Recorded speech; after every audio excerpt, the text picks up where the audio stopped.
Welcome back to Endless Brain Fluff. We are diving into the holiday season's most talked about film, Dear Santa, the new Christmas comedy where Jack Black plays, well, Satan. You know, it's not the casting choice I would have predicted for a holiday movie, but it definitely piqued my curiosity. Right. I mean, the Christmas movie with Satan sounds like a recipe for disaster. Yeah. Or maybe comedic genius. Either way, I had to dig into this one. So, what do we get to work with here? Well, the movie starts with a kid accidentally sending his Christmas list to Satan instead of Santa. And from there, it's this wild ride trying to blend children's humor with that signature Farrelly Brothers brand of, shall we say, adult comedy. Yes. Known for their refined sense of humor. Exactly. And it seems like that mix is causing quite a stir. Some critics are calling it a tonal mess, saying the humor is jarring and inconsistent. For example, one minute you've got Satan giving a teacher IBS. And the next, there's a shark joke, which, isn't exactly typical Christmas movie fare. Right. And then you throw in an extended Post Malone cameo, which, depending on your musical taste, could either be hilarious or make you want to turn the movie off. It sounds like the filmmakers took a throw everything at the wall and see what sticks approach. And the critics aren't entirely convinced it worked. But here's the thing. Audiences seem to be having a completely different experience. I mean, Alex Mady from Joblo straight up called it one of the unfunniest projects from the Farrelly Brothers. Ouch. And Brian Tellerico over at Roger Ebert said the whole thing felt like a Diary of a Wimpy Kid book with weird satanic mythology thrown in for good measure. Not exactly a glowing endorsement. But then you look at the audience reviews, and people are calling it hilarious and well-rounded. Some even said it had genuinely heartfelt moments alongside all the wacky comedy. It's a real head-scratcher, isn't it? This massive disconnect between the critical response and what audiences are saying. It makes you wonder, do critics always get it right? Is it possible they're missing something about how this movie works, even with its admittedly strange mix of humor? It does make you think. I mean, maybe critics approach movies from a different angle. They're looking for things like tonal consistency, originality, maybe even some deeper message or meaning. Right, whereas the average viewer just wants to be entertained. A few laughs, maybe a heartwarming moment or two, and that's it. Exactly. And with a movie like Dear Santa, which is clearly aiming for outrageous laughs, maybe that's enough. The audience is going in expecting something over the top, something that doesn't take itself too seriously. I guess it's kind of like the difference between going to a fancy five-star restaurant and grabbing a burger at your favorite greasy spoon. Sometimes you just want a good, messy burger. I like that analogy. But it's interesting because even in those negative reviews, there's one thing everyone seems to agree on. Jack Black absolutely carries this film. Oh, absolutely.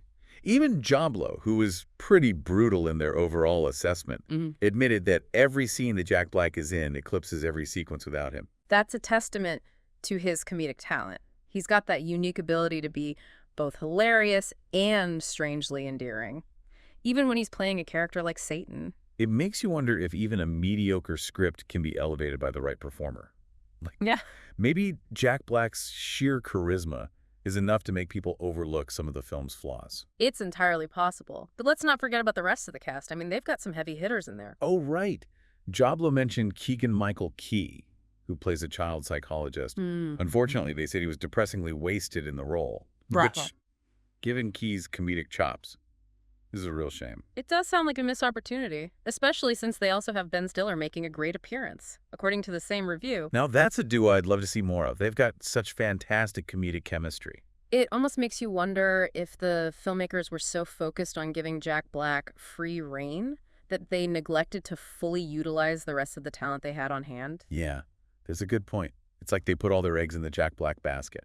And speaking of things that got a little lost in the shuffle, Joblo also mentioned a subplot about Liam, the kid who accidentally writes to Satan, dealing with the tragic loss of his brother. Oh, wow. I completely missed that detail. That's a pretty heavy topic to try and weave into a movie that also has fart jokes and satanic shenanigans. It does sound like a risky tonal shift. It makes me wonder if they were trying to add some emotional depth to the story, or if it just ended up feeling out of place. It's hard to say without actually seeing the movie, but it definitely adds another layer of complexity to this whole Dear Santa situation. It certainly does. And for those who are curious enough to see how it all plays out, the movie is available to stream on Paramount+.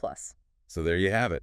A movie that's equal parts heartwarming, hilarious, and just plain weird. It's got critics scratching their heads, audiences laughing, or maybe cringing. and Jack Black doing what Jack Black does best. It definitely sounds like one of those you have to see it to believe it kind of movies. But that begs the question, is it worth the watch? Well, dear listener, that's where we leave you with a little food for thought. Is Dear Santa a movie you'd be willing to watch and form your own opinion on? Is it a case of so bad it's good? Or maybe there's something more to this devilish comedy than meets the eye? We've given you the rundown on the critical response, the audience reactions, and the key players involved. Now it's up to you to decide whether you want to take the plunge into this holiday season's most talked about and arguably most divisive film. It really does feel like Dear Santa is challenging the very notion of what a holiday movie can be. I mean, who would have thought we'd be debating the merits of a Satan-themed Christmas comedy? It's certainly a departure from the usual heartwarming fare, but maybe that's a good thing. Perhaps this is a sign that holiday movies are evolving, becoming more willing to push boundaries and embrace different styles of humor. That's an interesting thought. I mean, for years, we've had this pretty standard formula for Christmas movies. Feel-good stories, heartwarming messages, maybe a touch of romance. But Dear Santa seems to be throwing all of that out the window. It is. And the fact that it's resonating with audiences, despite the mixed critical reception, suggests that maybe there's an appetite for something different, something a little edgier in the holiday movie landscape. Maybe people are just tired of the same old predictable storylines. They want something that will surprise them, make them laugh, even if it's a little bit uncomfortable at times. It's like you said earlier. Sometimes you just want that greasy spoon burger instead of the fancy five-star meal.